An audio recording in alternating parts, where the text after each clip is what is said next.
मोहिदिन्नी मर्यादा पुनि तुमरी किन्नी, भलकिन नाथ सीख मोहिदिन्नी मर्यादा पुनि तुमरी किन्नी।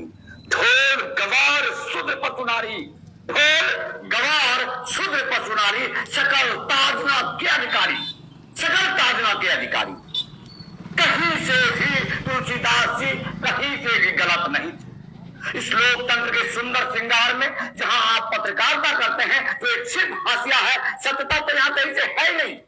भ्रष्टाचार जहां जन जन में व्याप्त है, जहां लोग शोषण हवन सहने के लिए आज भी तैयार है, वहां बेवजह की मैं जो कर रहा था उसी की अंतिम क्रिया के लिए जो बाकी आपको कोई लोगों को लगे कि अगर मैंने शुद्ध को कुछ कहा है तो मैं विश्लेषण कर दूंगा, मैं किसी को, मैंने खुद को शुद्ध कहा है।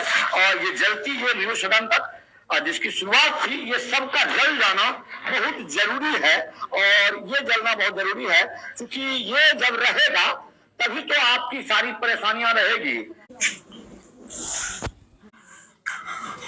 सत्ता यूं जलना नहीं चाहता है, लेकिन बहुत जरूरी है कि इन सामग्रियों का आधार कढ़ा। सबसे पहले आप इस तमाम चीजों का ज्वलनशीलता में आप सबकी कीमत अंदाज लगा सकते हैं। तो सामग्री सब आपके पर्सनल से ही उठ करके आया था, जो एक पूरी कंपनी चलाने की सामग्री है। और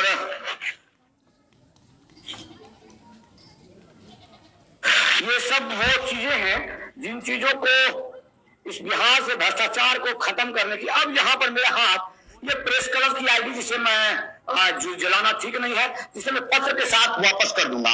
मैं उस प्रेस क्लब का हिस्सा हूँ जिसे आप बिहार राज्य पत्रकार कार्मिक संघ कहते हैं, जो बेगूसराय जिला इकाई का हिस्सा हूँ, जो पूरे बिहार में एक ऐसी है जिसकी तूती बोलती है लगभग। और बेगूसराय जिला में पत्रकार संघ नाम का कोई चीज है नहीं, क्योंकि दो भारी तलवार है, दो तगार पर बैठे हुए लोग हैं और दोनों में ऐसे अध्यक्ष महोदय के पास कमान है जो वास्तव में पत्रकारिता नहीं करते हैं। पॉल्यूशन हो रहा है, इसके लिए मैं क्षमा चाहता हूं। और ये इस प्रकार यही वजह है कि आप कोई भी संघ समिति जो भी लोग चलाते हैं वो लोग सिर्फ और सिर्फ अपने फायदे के लिए, अपने पद के लिए करते हैं, उनको कहीं से जजमेंट नहीं होता है। तो इसलिए मैं जिला पत्रकार संघ का ये प्रेस ये जो आई कार्ड है इसे जलाना ठीक नहीं है, ये वापस कर लूंगा। न्यूज सदन तक की जितनी भी चीजें हैं उन चीजों को हम समाहित करते हैं और पूरा ये आई कार्ड भी जो फ्रेंडली आई कार्ड है जो उस रेफरेंस से डीपीआरओ को सूचित करते हुए और हमारे पास था, और तमाम दस्तावेज, ये ऋषि बाबू का भी आई कार्ड है, इसका भी जल जाना बहुत ठीक है। और इसके साथ ये थैला का भी जलना एक ठीक ही है। अंतिम सारा मैंने उखाड़ लिया है। और ये भी एक खतरनाक आइटम था जिससे लोगों को 4 लोग विनष्ट नहीं आना चाहते हैं। वो नहीं चाहते कि बेगूसराय कोर्ट में आप बता सकते हैं कि परबत्ता थाना से लिया हुआ, परबत्ता थाना में 5 एफआईआर मुझ पर हो चुका है और ये भी परबत्ता थाना में जाकर करके देते हैं। कहाँ का संविधान और कहाँ का विधान है, सिर्फ इसलिए कि मुझे वहां खगड़िया लाया जाए और मेरी हत्या की जाए। इस संवैधानिक ढंग से मैं कहूंगा कि बिल्कुल साफ है कि इसका अंत होना बहुत जरूरी है। और इसलिए मैंने चूंकि हवा का प्रेशर था, इस वजह से हमने ऊपर मुनासिब नहीं समझा इसका जलाना। जो लोग हैं वीडियो को डाउनलोड कर लेंगे, क्योंकि ज्यादा आधा घंटा के अंदर अंदर ये पेज जो है डिलीट हो जाएगा। और यहाँ ये तमाम चीजें जो बहुत ज्यादा मात्रा में, ये अप्रोक्सीमेट 20,000 की सामग्री तो एक दिन का परचेज किया हुआ था। ये पूरा कार्ड, इसके स्टिकर और जो इनके बोर्ड है और जो बद्दियां हैं वो 20,000 रिसेंटली। और मैंने 20 रुपया आज तक किसी से चंदा नहीं लिया है, इतने समान है। अब मैं कहूंगा कि वास्तविक कड़ी में जहां पर हम आके जहां मैंने कमाया है वो चीज देख लेना बहुत जरूरी है। आप भारत के संविधान का संपूर्ण स्वरूप है कि मैं इतने सुरक्षा घेरा में किस लिए रहता हूं। मैं ऐसे गांव में हूं जहां पर लोग गेट भी नहीं लगाते हैं, लेकिन यहाँ इन अत्याचारियों की वजह से जहां संविधान है ही नहीं, वहां पर अगर किसी को ये भी नहीं दिखता, लज्जा आई नहीं उस पुलिस वाले को जिन्होंने कभी महसूस ही नहीं किया कि आखिर लॉस होता है तो वहां 302 का केस लॉज करना मुनासिब होता है, लेकिन यहाँ केस लॉज नहीं हुआ। और एक आईपीएस जो कि एक महिला है, उसने ये मुनासिब ही नहीं समझा, बस ये कहते हुए चूंकि वो विधायक है, भूमाफिया है, तो कहीं से उस पर कार्रवाई हो ही नहीं सकता है।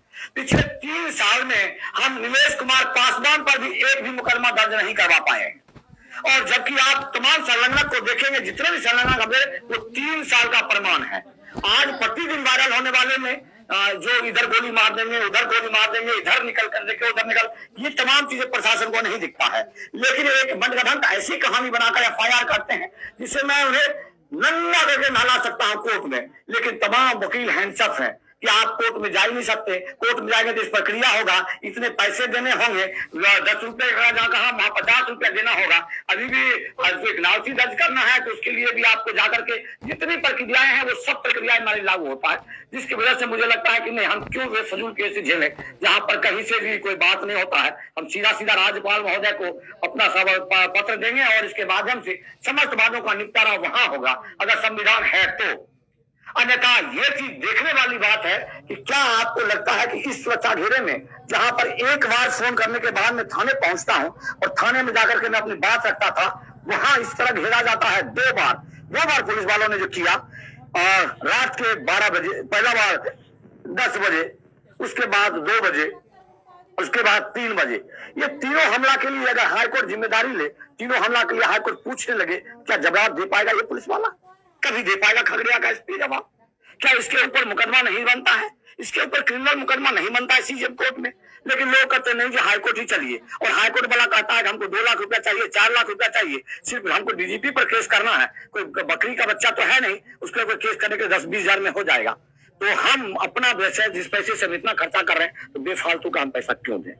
इसीलिए आज इस पेज का खत्म होना अति आवश्यक था, और इसलिए मैंने इसका अंतिम क्रियाक्रम कर दिया है। आधे घंटे के बाद ये पेज डिलीट हो जाएगा और सब कुछ खत्म हो जाएगा। मैं एक समान, जिस तरह मैं पूर्व सैनिक हूँ, मैं समान नागरिक हूँ, लेकिन मैं कोर्ट में बहस जरूर करूंगा, कोर्ट में मैं जरूर जाऊंगा, और कोर्ट में मैं बिहार सरकार को, इस पुलिस वाले को जरूर घसीटूंगा। जय हिंद, वंदे मातरम।